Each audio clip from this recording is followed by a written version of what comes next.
오늘 말씀의 제목은 우리 안에 사두개인이라는 제목으로 함께 생각을 해보고자 합니다. 오늘부터 우리가 이제 이번 주까지는 이 본문을 가지고 부활과 현실 사이에서라는 큰 주제로 함께 생각을 해보고, 다음 주부터는 같은 본문이지만 좀 주제가 좀 바뀌는 그런 형식으로 좀 진행이 될 것 같습니다. 이 말씀을 통해서 우리가 이제 생각해야 될 것은 뭐냐면, 영원한 소망인 부활과 우리가 살아가는 이 현실 사이에서 어떤 믿음의 자세를 가져야 할지, 그 내용을 함께 묵상해 보고자 합니다. 오늘은 그 첫 번째 시간으로 부활 자체를 거부했던 사람들의 이야기를 통해서 우리 자신의 믿음을 점검하고 진정한 영생의 의미를 되돌아보는 그런 시간을 갖겠습니다. 그들이 어떤 사람들이냐면, 오늘 본문에 등장하는 사두개인입니다. 사두개인. 오늘 본문은 우리에게 이제 부활이 없다 하는 이 사두개인들이라는 특정 그룹을 소개를 하면서 시작을 하게 됩니다. 이들이 예수님께 나와서 질문을 던지는데, 그 질문의 의도를 정확히 파악하기 위해서는 그들이 어떤 배경과 어떤 생각들을 하고 있는 사람들인지 그 내용을 좀 오늘 중점적으로 좀 생각을 해보겠습니다. 사두개인들은 예수님 당시 유대 사회에서 정치, 종교적으로 상당한 영향력을 행사했던 지도층 인사들입니다. 그러니까 보통 서기관들 하면은 어느 그룹이 두 그룹이 들어가게 되냐면, 사두개인들하고 바리새인들, 이렇게 두 그룹이 들어가게 됩니다. 이렇게 두 그룹이 들어가다가 예루살렘 멸망이 한 70년대 되잖아요. 근데 이 사두개인들이 그때 한꺼번에 예루살렘 멸망과 함께 역사 속에서 사라져요. 그리고 난 다음에 서기관들은 누가 주류를 이루게 되냐면 바리새파 사람들이 주류를 이루게 됩니다. 왜 그런 일이 일어나는가 좀 생각을 해보겠습니다. 주로 이 사람들은 대제사장들 가문의 후예들, 예루살렘 성전에서 중요한 직책들을 맡아서 성전 운영과 관련된 실질적인 권력을 쥐고 있었던 사람들입니다. 그들이 또 했던 것은 뭐냐면, 최소한의 그들의 종교적인 자유를 로마로부터 이렇게 부여받기를 원했어요. 거기에 대한 것들을 터치를 받으면서도 최소한의 것들을 유지를 하려고 하다 보니까 어떤 부작용이 생기게 되냐면, 로마 제국 지배하에서 자신들의 기득권을 찾기 위해서 정치적으로 타협하는 데 일조하게 되고, 또 그게 익숙해져 버리게 된 그런 모습을 취하게 됩니다. 따라서 이 사람들은 보수적이고 현세적인 성향을 강하게 띠고 있고, 그들에게 유지해야 될 가장 중요한 목적은 뭐가 되냐면, 현재의 권력과 안정 유지가 굉장히 그들에게 있어서 우선순위가 됩니다. 이거하고 정반대되는 사람은 누구냐면 바리새파 사람들이죠. 현세의 권력하고는 전혀 정반대의 사람들, 이 두 그룹이 서기관들이다라고 이야기를 해요. 그러다 보니까 예루살렘이 멸망함과 동시에 어느 쪽이 사라져 버렸을까요? 이 사두개인들이 사라져 버리게 됩니다. 그래서 그때 이후로 유대교의 색채는 어떻게 되냐면 바리새파적으로 굉장히 이제 치우치게 되는 그런 모습을 취하게 됩니다. 이거는 이제 기본적인 배경으로 들어가고 더 좀 배경을 좀 살펴보겠습니다.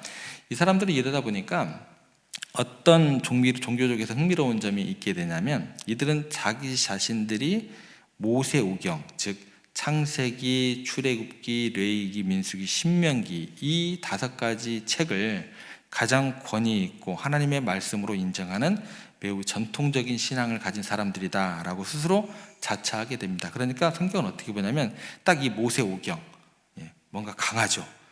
무조건 문자적으로만 해석해요. 글자의 1.1획도 어긋남이 없이, 해석도 필요 없고, 여기에 나오는 말이 모든 것이라고 이야기를 합니다. 그 이후의 책들은 필요 없어요.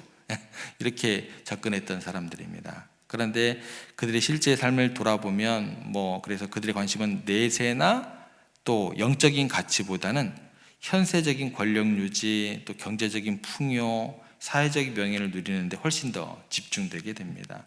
그러니까 정치 권력과 타협한 사람들이 되기 때문에 제사장과 정치의 아주 최상의 계층들, 이 사람들이 주류를 이루고, 또 하나가 이 당의 이 사람들하고 같이 이 사두개파에 속해 있는 사람들이 어떤 사람이냐면, 권력층들에서 그 후손들 부를 물려받고 권력을 물려받고, 이 사람들이 사두개파에 자리하게 됩니다. 왜냐하면 로마에 같이 협력하고 하다 보니까 이 사람들이 이제 주를 이루게 되는 거예요. 종교계에서 엘리트들, 우리로 얘기를 하면 뭐라 할까요? 기득권들, 그리고 정치계에서도 기득권들, 뭐 명예, 권력 이걸 그대로 부여받는 사람들이 이제 사두개파에 자리를 하게 되는 어떤 커지는 어떤 그런 역할들을 하게 됩니다. 그래서 자기들끼리 놀아요. 사두개파 자기들끼리 놀면서 이거 놓지 않으려고 별짓 다 했던 사람들 가운데 하나입니다. 그래서 그들은 어떤 이제 현상이 주어지게 되냐면 눈에 보이는 것 절대 필요치 않습니다. 그러니까 이 사람들이 부정했던 건 뭐냐면 부활도 부정하고 또 천사들의 세계, 영원한 세계도 부정하는, 그러니까 추상적인 것들, 비현실적인 것들은 다 부정하게 됩니다. 그래서 이 사람들은 이 땅에서 살고 누리는 게 최고다라는 것이죠. 예. 노세 이 땅에서 노세, 이 사람들의 철학이죠. 예. 현재의 만족과 안정을 최우선으로 추구했던 사람들이죠. 부활이 없기 때문에 이 땅에서 살아있는 동안 모든 것 다 누리고 다 즐겨야죠. 그죠? 예, 이런 사람들이다라는 거예요. 로마의 신화에 보면 여명의 여신 아우로라라는 어떤 그 캐릭터가 등장하게 됩니다. 그런 인물이 등장하게 됩니다. 아우로라. 불멸의 여신 아우로라가 어느 날 이제 인간 청년 티토루스를 보고 그에게 사랑이 싹트기 시작하고 너무나 사랑하는 마음으로 이렇게 발전하게 됩니다. 그리고 그와 영원히 함께 있기를 원했습니다. 티토루스를 이제 너무 사랑하다 나머지 그녀의 아버지 제우스 신에게 가게 됩니다. 결혼하고 싶다고. 근데 결혼하고 싶은데 문제가 생겼어요. 자기는 영원 불면의 존재인데 인간은 어떻게 돼요? 죽음을 맞게 되잖아요. 그래서 제우스 신에게 가가지고 티토루스도 내가 사랑하고 내가 영원토록 같이 있고 싶으니까 결혼 선물로 불멸의 몸이 돼달라고 이렇게 말을 했습니다. 죽지 않는 몸이 되게 해달라고 결혼 선물로 이렇게 부탁을 했어요. 어떻게 해요? 사랑하는 딸의 소원인데 제우스가 거절할 수 없었고 그들의 사랑을 축복하면서 사랑하는 딸의 소원을 들어줬습니다. 그래서 아우로라하고 이제 티토루스가 영원히 함께 거할 수 있게 되었고 더없이 행복한 시간을 처음에는 보냈습니다. 그런데 문제가 생겼어요. 시간이 흐르면서 예상치 못한 비극이 그들을 찾아오게 됩니다. 아우로라는 남편이 죽지 않게 해달라는 간청을 했지만 늙지 않게 해달라는 그 중요한 간청을 빼먹은 거예요. 이제 어떻게 될까요? 시간이 흘러갈수록 그런 바람에 오랜 세월이 흐르는 동안에 아우로라는 여전히 젊고 아름다운데 티토루스는 늙고 힘이 없어지고 움직이지도 못하고 계속해서 몸을 쇠해가는데 숨은 끊어지지가 않는 거예요. 그러니까 죽음은 그에게 찾아오지 않았지만 끊임없이 그는 어떻게 돼요? 하루 지나 고통이 그를 힘들게 하고 쇠약해지고 계속 그 가운데 신음해야 되는 저주와 같은 영생을 살게 됩니다. 결국 아우로라는 자신의 성급한 소원을 깊이 후회하고 차라리 인간으로서 정해진 때의 죽임을 맞이하는 것이 사랑하는 그에게 더 큰 복이었지 않았을까라는 생각과 함께 후회하는 나날을 보내게 됩니다. 여러분, 우리가 이 현실 세상을 영원히 사는 것, 그게 중요한 게 아닌 것 같아요. 예. 어쩌면 이 현실 세상에서 때가 되면 부르심을 받아서 뭐 이런 얘기 드려서 죄송하지만 죽는 것도 복이 될 수 있을 것 같아요. 예. 영원한 것에 대한 피상적인 이해는요, 오히려 고통을 초래할 수 있다는 것을 보여주는 이야기인 것 같습니다. 마치 눈에 보이는 현실에만 갇혀서 영원한 소망을 외면했던 사두개인들의 모습, 이 신화 속에 있는 인물 같은 그런 모습인 것 같아요. 때로는 이 땅에서의 삶이요, 고난과 고통이 가득할 때 싫죠. 그죠? 근데 고난과 고통을 통해서 우리가 하늘 소망을 바라볼 수 있다고 한다면 그것이 꼭 나쁜 것일까라는 생각을 또 하게 됩니다. 고난과 고통으로 가득할 때 죽음은 어쩌면 우리를 죄와 슬픔부터 해방시키고 또 영원한 안식으로 인도하는 통로가 될 수도 있지는 않을까. 성경에서 이제 이런 관점들도 우리들 가운데 이야기를 하게 됩니다. 더욱이 우리가 믿는 복음은요, 이 땅에서 삶이 전부가 아니고 그리스도 안에 죽는 자들은요, 썩지 않고 쇠하지 않는 영광스러운 부활의 몸을 입고 영원한 생명을 누리게 될 것이다 라는 약속의 말씀을 우리에게 주십니다.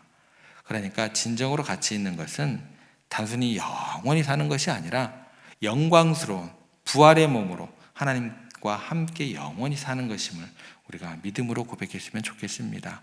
이제 다시 본문으로 좀 돌아오겠습니다. 사두개인들이 예수님께 던진 질문을 좀 생각을 해볼게요. 주목해 보겠습니다. 그들이 당시 유대 사회 율법 중 하나였던 형사 취수 제도입니다. 이게 신명기에 나오는 말씀인데 계속 우리가 언급할 거예요. 다음에 더 얘기를 하겠습니다. 형사 취수 제도를 언급을 하고 부활의 불가능성을 주장하게 됩니다. 여기 나오니까 이렇게 되어지면 이거 부활 없는 거 아니냐, 하나님께서 이런 말씀 괜히 하는 건 아니지 않겠느냐, 이거에 대한 오해를 하게 돼요. 이거는 다음 시간에 더 살펴보겠습니다. 어찌됐건 무슨 얘기냐면, 형이 자녀가 없이 죽으면 그 동생이 형수와 결혼하여 낳은 첫 아들을 죽은 형의 상속자로 삼는 이 율법이 있습니다. 이걸 근거로 그들은 극단적인 상황을 가정해서 질문을 하게 됩니다.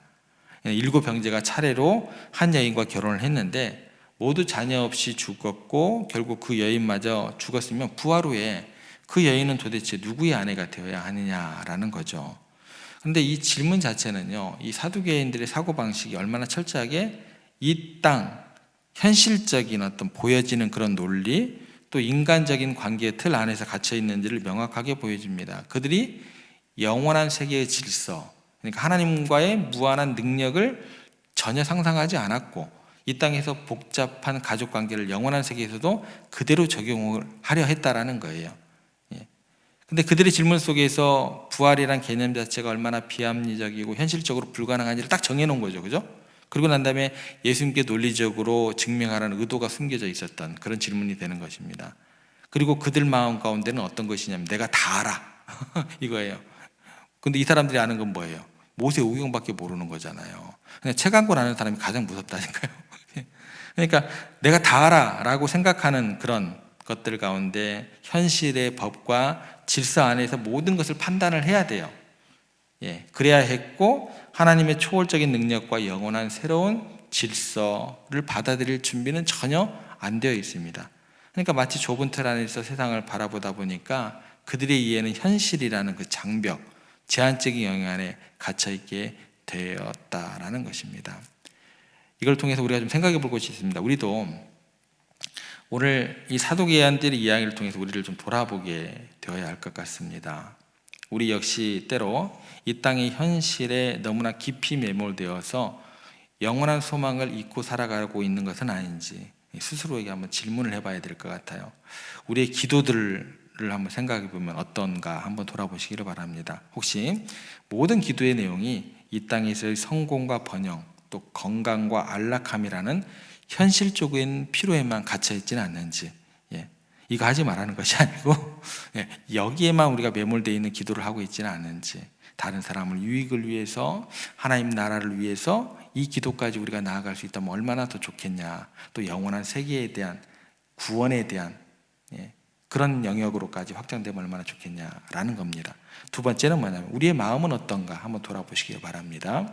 때로는 우리가 하나님을 믿는다고 고백을 하면서도 현실의 누림에도 불구하고 끝없이 더 많은 것을, 주어진 축복이 있음에도 불구하고 더 많은 것을 끊임없이 원하는 인간적인 욕망으로 가득 차 있지는 않는가. 그렇게 되면 우리 마음 가운데는 하나님이 자리할 자리가 없는 거죠. 마음의 우상들만 가득하게 되더라는 거예요. 우리의 마음들은 어떠한가 한번 돌아봐야 할 것 같습니다. 이게 사두개인들이 잘못된 길로 가는 어떤 그런 모습들이었으니까. 마지막으로 우리의 시선은 어디를 향하고 있는가라는 질문이죠. 영원한 하나님의 나라보다는 당장의 만족과 유익을 추구하는 더 익숙해져 있지는 않는가라는 것이죠. 만약에 우리들이 사두개인들처럼 눈앞의 현실에만 급급하여 영원한 가치를 놓치는 어리석음을 범하면 안 될 것입니다. 하나님께서는 단순히 이 땅에서의 복만을 주시는 분이 아니라 죄와 사망을 이기시고 우리에게 영원한 생명과 부활, 소망을 약속하신 분이다라는 것입니다.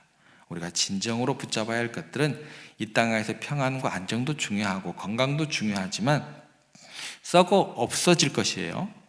썩어 없어질 이 세상의 것들보다 영원히 변치 않는 하나님의 나라와 부활의 영광을 우리가 사모하고 그것들을 붙잡아야 할 것입니다. 오늘 이 시간 우리 마음속에 혹시 사두개인과 같이 현실에 갇히 있는 생각들은 없는지 돌아보시고 영원한 소망을 향해 우리의 믿음을 굳건히 세워나가는 은혜가 있게 되기를 간절히 소망합니다. 오늘 우리가 살펴봤던 거 정리해 보겠습니다. 부활을 부정했던 사두개인들의 이야기를 통해서 우리 자신의 믿음을 꼭 돌아보시기를 바랍니다. 그들은 현실의 힘과 눈앞의 만족에 매몰되어서 영원한 소망을 놓치면서 살았다라는 거, 이게 가장 큰 문제였습니다. 그리고 또 우리가 살펴봤던 아우로라, 그 이야기는 진정한 영생은 단순한 시간의 연장이 아니라 변화와 회복을 통해서 하나님과 함께하는 영광스러운 삶을 살아가는 것임을 우리들에게 가르쳐주는 하나의 이야기 같습니다. 그래서 여러분들, 우리가 이 땅에 살아가지만 우리의 궁극적인 소망은 썩어 없어질 세상이 아닌 영원한 하나님 나라에 있음을 다시 한번 믿음으로 선포하시고, 너무 모든 현실에 갇혀있는 우리의 모습이 아니라 그런 사두개인 같은 어리석음에서 벗어나서 영원한 가치를 붙잡고 말씀에 굳게 서서 의와 진리의 띠를 띠고 그렇게 하나님과 동거함으로 오늘 하루 또 하나님의 나라를 확장하면서 그렇게 천국 소망을 가지고 오늘 하루 살아가시는 여러분들 되시기를 주님의 이름으로 부탁합니다.